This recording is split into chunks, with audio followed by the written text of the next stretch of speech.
Okay, so நம்மள வாழ்த்தும் விதமாகவும் சப்போர்ட் பண்ணும் விதமாகவும் தொடர்ந்து நம்மளுடைய வைராஜா மைக்கு நிறைய செலிபிரிட்டிஸ் வந்துகிட்டே இருக்காங்க. அண்ட் அவங்களும் வந்து அவங்களுடைய சப்போர்ட்டை இங்க வர்றதன் மூலமாகவும் அண்ட் இங்க வந்து எடுக்கக்கூடிய செல்ஃபியை ஃபேஸ்புக்ல ட்விட்டர்ல அப்டேட் பண்ணும்போது அவங்க ஒரு 3 பேரை சேலஞ்ச் பண்றாங்க.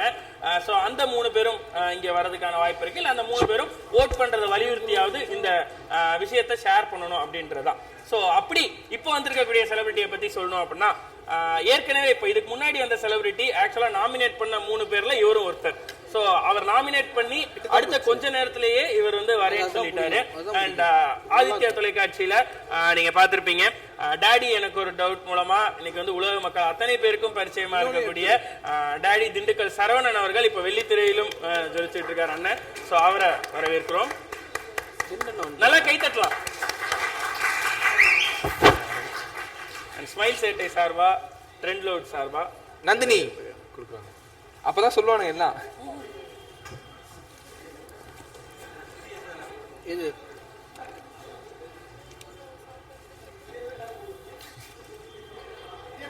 இல்லண்ணே 2-3 எக்ஸ்ட்ரா வச்சிருக்கோம். இருக்குண்ணே, அங்கே உட்காரு.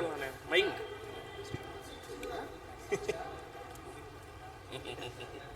அது நல்லாவே இருக்காதுடா. இப்ப தெரியுதுங்கண்ணே. அப்படியா? என்ன கலாய்க்கிறனா குறைஞ்சபட்சம் 50 கிலோ தான் மெயின்டைன் பண்ணணும். அதை நீ பண்ணக்கூடாது, நீங்க பண்ணலாம். குறைஞ்சபட்சம் எத்தனை இருக்கணும்? 50 கிலோ. சரி, ஓகே. எப்படி இருக்கீங்க? நல்லா இருக்கேன். நீங்க எப்படி இருக்கீங்க? நீங்க நாமினேட் பண்ணது யாரு? டிஎஸ்கேயா? ஆதவனா? திருச்சி சரவணகுமார். திருச்சி பக்கத்துலாம் திண்டுக்கலுக்கு இழுத்து விட்டு போயிருக்கான். நான் உண்மையில இந்த அரவிந்த் தான் சொன்ன, அப்படி ஃபோன் பண்ணாப்புல வைராஜா நான் அதோ ஒரு 3 சீட்டு வேலையில ஆரம்பிச்சான் போல மாப்பிள்ளை அப்படி நினைச்சினாரு. அப்புறம் பார்த்தா உண்மையிலே நல்ல அருமையா வேலை பண்றீங்க நீங்க. எலெக்ஷனை பத்தி சமீபம் உங்க யூடியூப்ல உங்களோட விஷயங்களை பார்த்துட்டு தான் இருக்கேன் நான். எப்படி நீங்க தெருவில் ரோட்ல போகும்போது உங்களை விட்டுறாங்களா? அவங்கள நிறைய ப்ரோக்ராம் பார்த்துட்டு இருக்கேன். எல்லாரும் அதானே கேக்குறாங்க. மன்னிச்சு விட்டுறாங்க அவங்கள? இல்ல இன்னும் ரீச் ஆகலையா? இதுவரையிலும் விட்டுட்டாங்க. நீ எப்படின்னு தெரியல. நீ இப்ப வந்துட்டோம்ல, அது கரெக்டா எல்லாரையும் கூப்பிட்டு வச்சுட்டீங்க. அப்புறம் எவ்வளவு நேரம் உட்காந்துருக்கணும் அப்படின்னு சொல்லி கேட்டேன் நான். அந்த புதிய வாக்காளர்கள் 5 லட்சம் பேர் வர்ற வரைக்கும் எங்களை வச்சு ப்ரோக்ராம் பண்ணுவீங்க. நல்லா இருக்கு அது. ஆனா ஒன்னே ஒண்ணு, பப்ளிக் எல்லாம் பாத்துட்டு இருப்பாங்க நேரம். இவன் வந்துட்டான், இவன் பேசுற கேட்கறது டக்குன்னு அவ்வளவு பேர் 5 லட்சம் பேர் வந்துடும் சொல்லி உடனே வந்துட்டு ப்ரோக்ராம் முடிய போது பொண்ணு 1 ஹவர்ல. Super sir. அப்புறம் டாடி எனக்கு ஒரு டவுட் கேட்டுருவோம். கேளு. நைட்டு 10 மணிக்கு மேல தனியா அதெல்லாம் அப்புறம் கேட்டுக்கணும். சரி, ஓகே. ஓகே, அது பாட சம்பந்தமா என்ன, அப்பதான் ஃப்ரீயா இருப்பேன். அதை சொல்ல வந்தேன். எத்தனை தடவை ஓட்டு போட்டுருக்கீங்க? நான் 4 தடவை. ஐயோ பைசன்னான்னு கேக்குறதா? அப்படி கேக்குறாங்களா?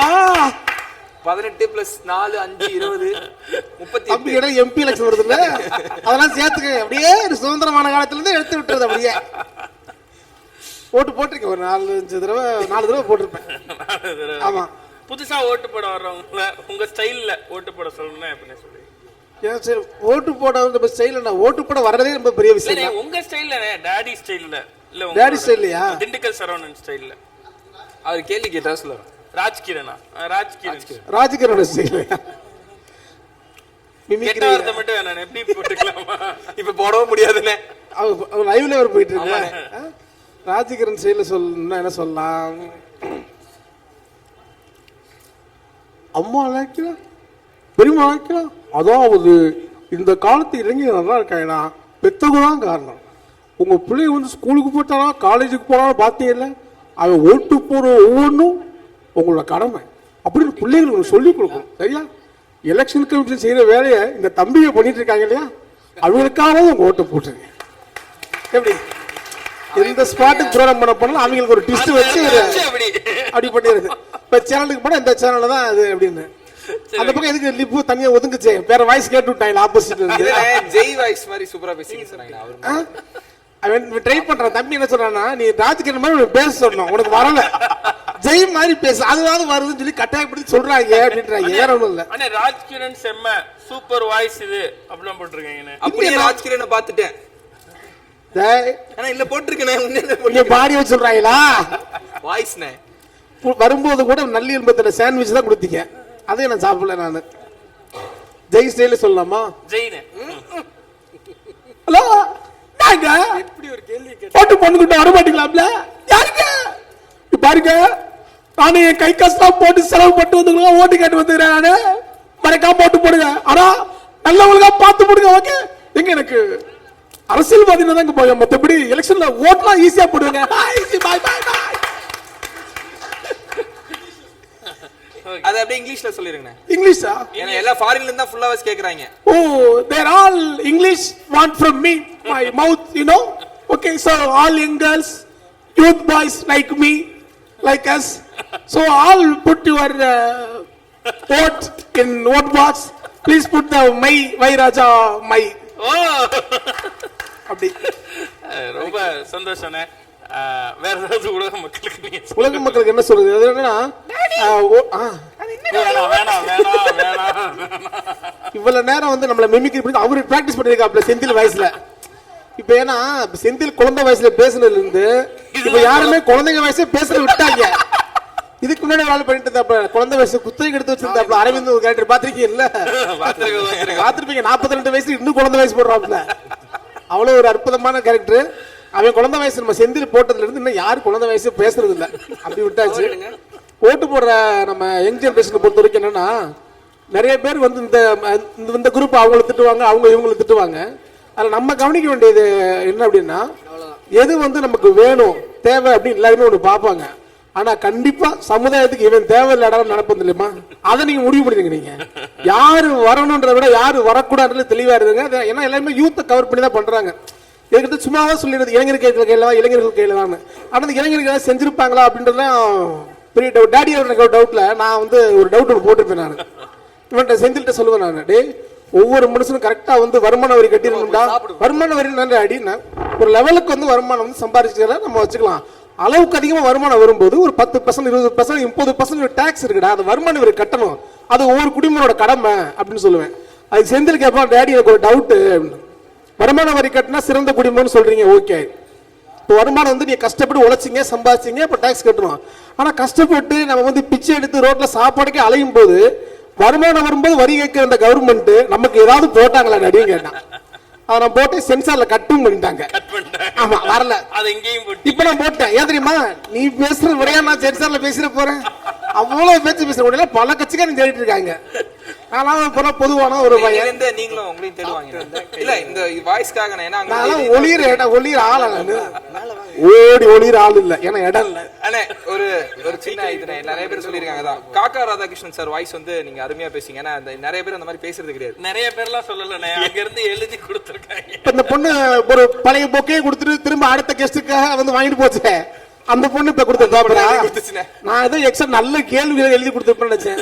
ஒரு பிள்ளையாட்டி MBA HR பிடிச்ச ஒரு ஆளை வந்து காக்கா ராதாகிருஷ்ணன் வயசுல பேசலாமா? சிங்கத்தை உட்கார வச்சிருக்காங்க, ஓட்டு போடணும்டா, அதான் முக்கியம். ஜனநாயக கடமை இல்லையா? ஓட்டுக்கு பணம் கொடுக்கும் போது வாங்குறீங்களே, 5000 10,000 ஏன் கொடுக்குறான்? 100 ரூபா சம்பாதிக்கிறது கஷ்டம்டா, ஆனா 10,000 கொடுக்குறான், 20,000 கொடுக்குறானா தெரிய வேணாமா? கோடிக்கணக்காக கொள்ளடிக்கிறதா காசு கொடுக்குறான். அப்படி காசு கொடுக்குற கட்சிக்கு யாருமே ஓட்டு போடாங்கடா.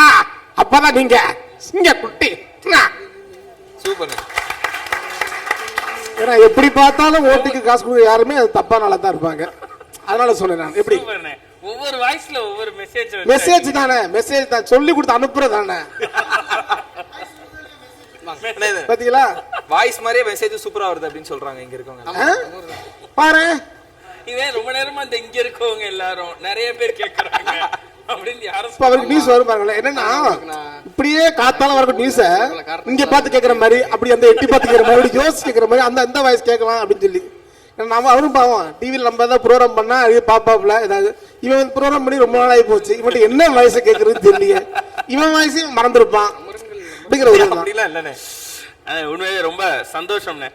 நீங்க வந்து சப்போர்ட் பண்றீங்கன்றதை தாண்டி கொஞ்ச நேரம் எங்களை பயங்கரமா சிரிக்க வைக்கிறீங்க. சிரிக்க வச்சனா சிந்திக்கிற மாதிரி பல கருத்துக்கள் அள்ளி தெரிக்க விட்டுருங்க. நீங்க சாரிண்ணே. அப்ப ஜோக் சொல்லலையா நீங்க? ஜோக் சொல்லலனாலும் சிரிச்சியா நீ? இப்போ சொல்லலையா அப்படின்னா ஜோக் சொல்லி சொல்லிப்பா, ஜோக் சொன்னீங்களா அப்படின்னு இருப்பியா நீ? சரி ஓகே, எலெக்ஷனில் வந்து நல்லா கண்டிப்பாக எல்லாம் நல்லா ஓட்டு போடுங்க. ஒரு ஓட்டு மட்டும் போடுங்க. எனக்கெல்லாம் ஓட்டு ஊருக்கு வந்துடுவேன், திண்டுக்கலுக்கு வந்துடுவேன் நான் ஓட்டு போடுறதுக்கு. நான் ஓட்டு போடும்போது மறக்காமல் முக்கியமான விஷயத்தை கவனிச்சுக்கோங்க. நீங்கள் உங்கள் பக்கத்தில் யாராவது ஓட்டு கேன்வாஸ் பண்ணுவாங்க தெரியுமா, அவனெல்லாம் நம்பிடாதீங்க. அப்படியே பல விஷயத்த கரைச்சி குடிச்ச மாதிரி சொல்லுவான்.